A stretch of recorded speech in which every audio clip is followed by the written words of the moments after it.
कैसे दोस्तों, सब सही चल रहा है। आज की वीडियो में हम लोग बात करेंगे बॉयकॉट चाइना की जो एक सॉर्ट ऑफ मुहिम चल रही है उसके बारे में। चलो आप आज बात करते हैं। बॉयकॉट चाइना क्या है यार। देखो, ये हैशटैग बॉयकॉट चाइना चल रहा है, बहुत सारी चीज़ें चल रही हैं, वो सब चीज़ें सही हैं, but the main thing is कि क्या हम लोग पूरी तरीके से बॉयकॉट चाइना कर सकते हैं, सवाल वो आता है। या देखो, मेरे हिसाब से हम लोग पूरी तरीके से बॉयकॉट चाइना नहीं कर सकते हैं। और मैं क्या हम लोग क्या, इंडिया क्या, कोई भी देश ऐसा नहीं है जो पूरी तरीके से बॉयकॉट चाइना भी कर सकता है। आपको एक एग्जांपल देता हूँ। जैसे आप लोग को मोबाइल फ़ोन ख़रीदना है इंडिया में आज के डेट में, नॉन चाइनीज़ आपके पास क्या ऑप्शन है? सैमसंग एक ऑप्शन है, उसके अलावा नोकिया मोटरोला एक ऑप्शन है। मोटरोला भी लेनोवो ने ले रखा है, तो वो भी कुछ लोग कहते हैं कि वो भी चाइनीज़ है।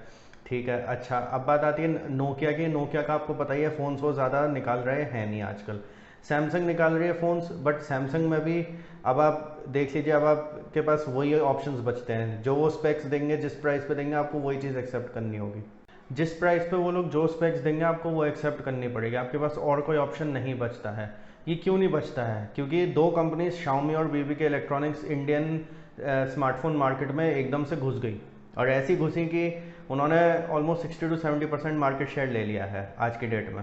बीबीके इलेक्ट्रॉनिक्स से मेरा मतलब है, बीबीके इलेक्ट्रॉनिक्स के 6 ब्रांड्स हैं, Oppo, Vivo, one plus, Realme, iQOO, और एक वन प्लस का जो नॉर्ड अब आया है वो भी बीबीके इलेक्ट्रॉनिक्स। ये सारे के सारे छः के छः जो ब्रांड्स हैं, ये सारे के सारे बीबीके इलेक्ट्रॉनिक्स के अंडर में ही आते हैं। रियलमी हम लोग कह सकते हैं कि हाँ भाई, ओप्पो का सब ब्रांड था, बट अब वो सेपरेट ब्रांड हो चुका है। बट एक्चुअल में जो इनकी पेरेंट कंपनी है वो बीबीके इलेक्ट्रॉनिक्स ही है। बात आती है शाओमी की। शाओमी, एमआई के फ़ोन्स, रेडमी के फ़ोन्स और पोको के फ़ोन्स, वो भी सब अब शाओमी के अंदर आता है। तो ये दो कंपनीज है जिन्होंने 60 to 70% मार्केट शेयर इंडिया का ले रखा है अभी। उसके बाद आती है बात भाई सेमीकंडक्टर्स की, आपकी चिप्स वगैरह जो होती हैं, उन सब चीज़ों की। इन सब में भी चाइना आगे है, फर्नीचर्स में आगे है, क्लोथिंग में आगे है, और भी बहुत सारी चीज़ें उनमें भी आगे हैं। कुछ एग्रीकल्चरल प्रोडक्ट्स भी मैंने सुने हैं कि वो उनमें भी चाइना से एक्सपोर्ट वो आ रहा है, ट्रेडिंग हो रही है हमारी। उसके अलावा जो मेडिसिन में जो एपीआई लगता है वो भी चाइना से आ रहा है। तो फार्मा कंपनीज के लिए भी एक वो है, चाइना से रॉ मटेरियल वगैरह मंगाना। तो यार देखो क्या है, हम अभी ऐसी सिचुएशन पे हैं, अगर मैं केवल एक इंडिया की बात करूं, क्योंकि ये इंडियन सेंट्रिक ही वीडियो है, तो इंडिया एक ऐसी सिचुएशन में है कि हम लोग के पास ऑल्टरनेटिव्स नहीं है। हम लोग नहीं कर सकते कुछ भी यार, ये बात ध्यान रखना। हम लोग कुछ नहीं कर सकते अभी फिलहाल। हाँ, हम लोग केवल एक ही चीज़ कर सकते हैं कि अगले 10-15 साल हम लोग इतनी मेहनत करें, हम लोग अपनी इंडस्ट्रीज ग्रो करें, हम लोग बहुत सारी ऐसी चीज़ें करें ताकि हम चाइना से कम्पीट कर सकें। मेरे को ऐसा लगता है कि जैसे रिलायंस जियो है, रिलायंस जियो की अगर आपने रिसेंटली एजीएम हुई थी वो भी देखी होगी आपने, ऐसे फ्यूचरिस्टिक प्रोडक्ट्स वो लोग लेकर आ रहे हैं, ऐसी फ्यूचरिस्टिक चीज़ें वो लोग सोच रहे हैं ना, कि वो सारी चीज़ें ऐसी हैं जो हम लोग को बहुत हेल्प करेंगी आगे जाके चाइना से कम्पीट करने में। उन्होंने पहली बात तो अपना जो भी इक्विपमेंट है, 5G इक्विपमेंट हो चाहे 4G इक्विपमेंट हो, कोई भी किसी में भी वो चाइनीज़ वेंडर्स को उन्होंने इन्वॉल्व ही नहीं करा है। दूसरी बात, इंटेल और क्वालकॉम से इन्वेस्टमेंट्स हैं, पार्टनरशिप्स हैं, फेसबुक गूगल से है। तो ये जो सारे इनकी पार्टनरशिप्स हुई हैं या इन्वेस्टमेंट्स हुई हैं, ये सब टेक्नोलॉजिकल चीज़ों को एक्सचेंज करने में, और क्या कहते हैं, अलग अलग टेक्नोलॉजीज़ में पार्टनरशिप्स वगैरह करने में हमें काम आएगा। और जब ये चीज़ें काम आएंगी तो हो सकता है हम लोग कल को सेमीकंडक्टर्स बनाने में, चिप मेकिंग में, उन सब चीज़ों में भी आ जाएं। क्योंकि अभी रिलायंस जियो गूगल के साथ मिलकर 5G फ़ोन बनाने का सोच रहा है। तो अगर हम लोग फ़ोन बनाने का सोच सकते हैं तो सेमीकंडक्टर चिप्स कौन सी बड़ी बात होगी।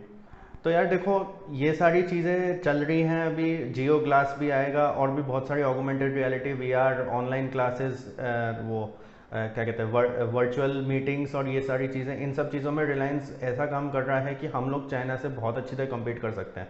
अब मेन चीज़ ये है कि रिलायंस तो नेशनल लेवल पे काम कर रहा है, इंटरनेशनल स्टैंडर्ड्स के हिसाब से, बट हम लोग एज इंडिविजुअल्स क्या ऐसा ही कुछ फ्यूचरिस्टिक काम अपने शहरों में, अपने स्टेट वगैरह में कर सकते हैं क्या?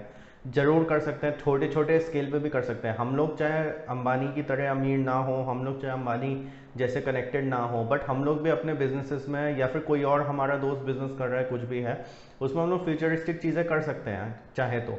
बट हाँ, अगर हम लोग ये मैंटेलिटी रखेंगे कि नहीं भैया हमें तो बस नौकरी करनी, सरकारी नौकरी के पीछे भागना है एंड ऑल दैट, तो फिर यार ऐसा कुछ भी नहीं होने वाला। तो फिर कुछ नहीं होगा। आप आज से 15-20 साल बाद भी अगर कोई चाइनीज़ आर्मी ने कुछ घुसपैठ कर लिया, कुछ भी कर लिया, या फिर बॉर्डर में कोई भी टेंशन हुआ, आप फिर जो है कुछ दिन तक बॉयकॉट चाइना का हैशटैग चलाओगे, उसके बाद फिर सब कुछ बैक टू नॉर्मल हो जाएगा, बैक टू स्क्वायर वन वाली बात हो जाएगी।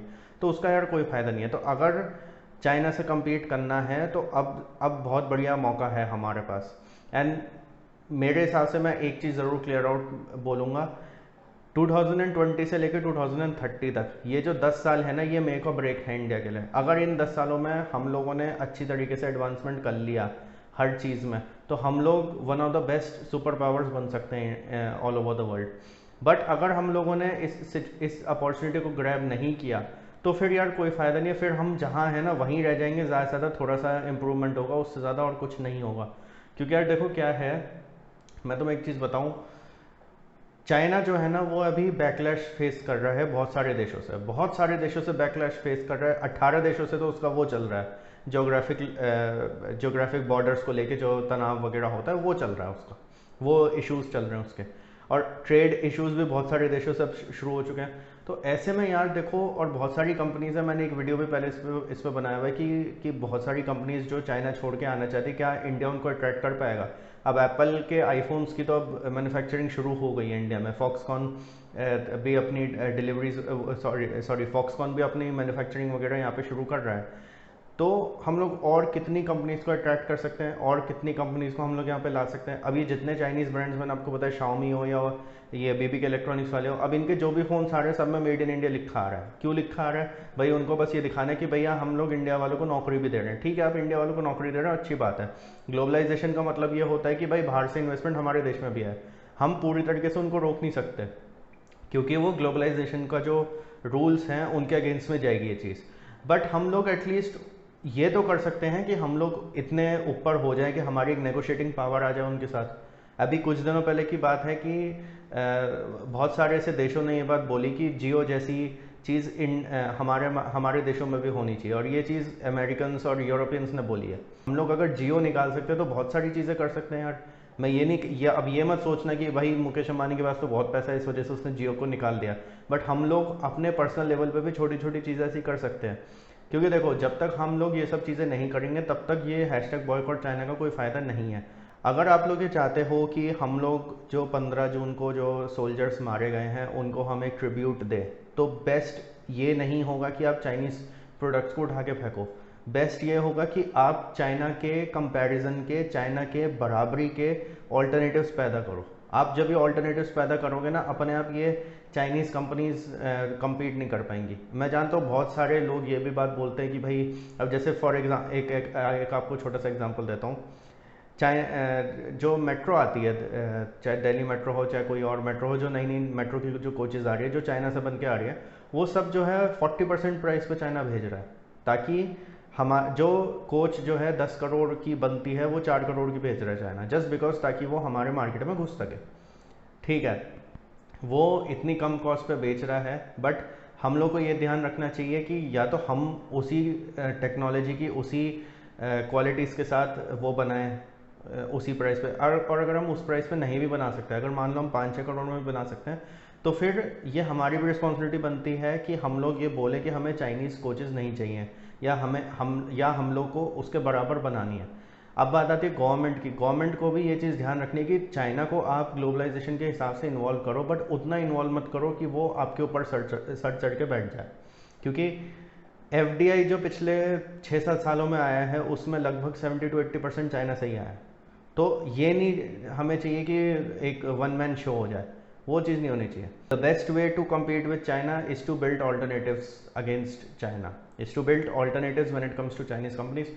इसका कोई ये ऑल्टरनेटिव नहीं है कि भाई तुम्हारा वो Realme का या MI का टीवी है वो उठा के फेंक दिया, या फ़ोन्स खरीदना बंद कर दिया, या कुछ है, ये नहीं है इसका ऑल्टरनेटिव। बिकॉज आपको ये बात भी माननी पड़ेगी कि जो है कंपटीशन के मामले में एक टाइम ऐसा भी होता था जब 15,000 रुपये में सैमसंग के फ़ोन में कुछ नहीं आता था, बेकार स्पेसिफिकेशंस आती थी। But thanks to the competition from this Chinese companies आज की डेट में 15,000 का सैमसंग का भी फ़ोन ले लो, उसमें भी अच्छे फीचर्स आ जाते हैं। तो ये भी चीज़ हमें ध्यान रखनी एक ज़रूरी है। अभी अभी तो जैसे ऐप्स ही बैन करी हैं गवर्नमेंट ने, हमें ऐप्स भी बनानी है। रॉपोजो है ये, और ये चिंगारी वगैरह है, ये अच्छा काम कर रही हैं। और भी कोई जैसे एक मित्रो ऐप है, वो सब हो, ये बहुत अच्छा काम कर रही हैं टिकटॉक की मोनोपोली को ख़त्म करने के लिए। तो हमें इन ऐप्स को भी बढ़ाना चाहिए, हमें इन ऐप्स को भी इस लेवल पे ले जाना है कि हाँ, लोग कहें कि दुनिया में लोग टिकटॉक की जगह रॉपोजो यूज़ करने लगे या चिंगारी यूज़ करने लगे। हमें उस लेवल पे लेके जाना है। टिकटॉक का आप लोग को अगर पता हो नहीं पता हो, बैंगलोर में एक आईटी इंजीनियर था जिसने इसके ऊपर वो करी थी, क्या कहते हैं, रिवर्स इंजीनियरिंग करी थी। उसने खुद ये बात बोली थी कि अगर इंस्टाग्राम और फेसबुक एक कप जितना डेटा कलेक्ट कर रहे हैं, तो ये एक समंदर जितना डेटा कलेक्ट कर रहा है आपका। मैं आपको एक चीज़ और बताऊं, मैं किसी कंपनी के खिलाफ नहीं बोलना चाहता, बट मैं एक छोटा सा आपके साथ चीज़ शेयर करना चाहूँगा। बहुत बार मैंने चाइनीज़ ऐप्स में ये चीज़ देखी है कि कुछ अननेसेसरी वो मांगी जाती हैं परमिशंस। जैसे फॉर एग्जांपल मैं ये MI बैंड यूज़ करता हूँ अपना, ठीक है। अब मैंने MI फिट ऐप डाउनलोड कर रखी है अपने फ़ोन में, और मेरा फ़ोन जो है वो नोकिया 7 प्लस है, ओके। अब MI बैंड चलाने के लिए आपको ब्लूटूथ की कनेक्टिविटी चाहिए, ठीक है, समझ में आती है बात। बट मेरे को एक चीज़ समझ में नहीं आई, वो मुझसे मेरी गैलरी का परमिशन मांग रहा था कि MI fit wants to please allow MI fit to access your media files, photos and videos on this device. क्यों भाई, क्यों चाहिए? आपको ब्लूटूथ से इस बैंड से कनेक्ट करना है ताकि मेरी हार्ट रेट और प्लस स्टेप्स जो मैं ले रहा हूँ या मेरी जो फिटनेस एक्टिविटीज़ है वो आप ट्रैक कर सको। तो उसमें मेरे फ़ोन की गैलरी की फ़ोटोज़ वीडियोज़ का कहाँ से बात आ गई? आपको क्यों चाहिए वो परमिशन? मैंने नहीं दी वो परमिशन। फॉर्चुनेटली वो ऐप अभी भी चल रही है, बट उसने कम से कम 5 या 6 बार वो मुझसे परमिशन मांग चुका है एट रेगुलर इंटरवल्स। क्यों चाहिए भाई परमिशन? मैंने डिनाई कर दिया, वो बात सही है, बट क्यों चाहिए परमिशन? मेन चीज़ वो है, क्यों आप मांग रहे हो परमिशन? आपको ब्लूटूथ की परमिशन चाहिए बिकॉज आपको MI ये क्या कहते हैं स्मार्ट बैंड के साथ आपको पेयर करना है, वो चीज़ समझ में आती है। बट गैलरी की क्यों चाहिए, फोटोज़ मीडिया की क्यों चाहिए? तो ये बस एक छोटा सा एग्जांपल था। ऐसे ही कुछ लोग कहते हैं ट्रू कॉलर में किसी को बोल दिया कि भाई कॉन्टैक्ट्स के साथ वो कैमरे की एक्सेस मांग रहा था। अरे भाई क्यों चाहिए कैमरे की एक्सेस या माइक्रोफोन की एक्सेस? क्यों चाहिए? ट्रू कॉलर का मतलब क्या है? ठीक है, आपको कॉन्टैक्ट्स का एक्सेस चाहिए, समझ में आता है कि भाई ट्रू कॉलर है, आपको कॉन्टैक्ट्स का एक्सेस वगैरह चाहिए, ठीक है। कैमरा का एक्सेस क्यों चाहिए?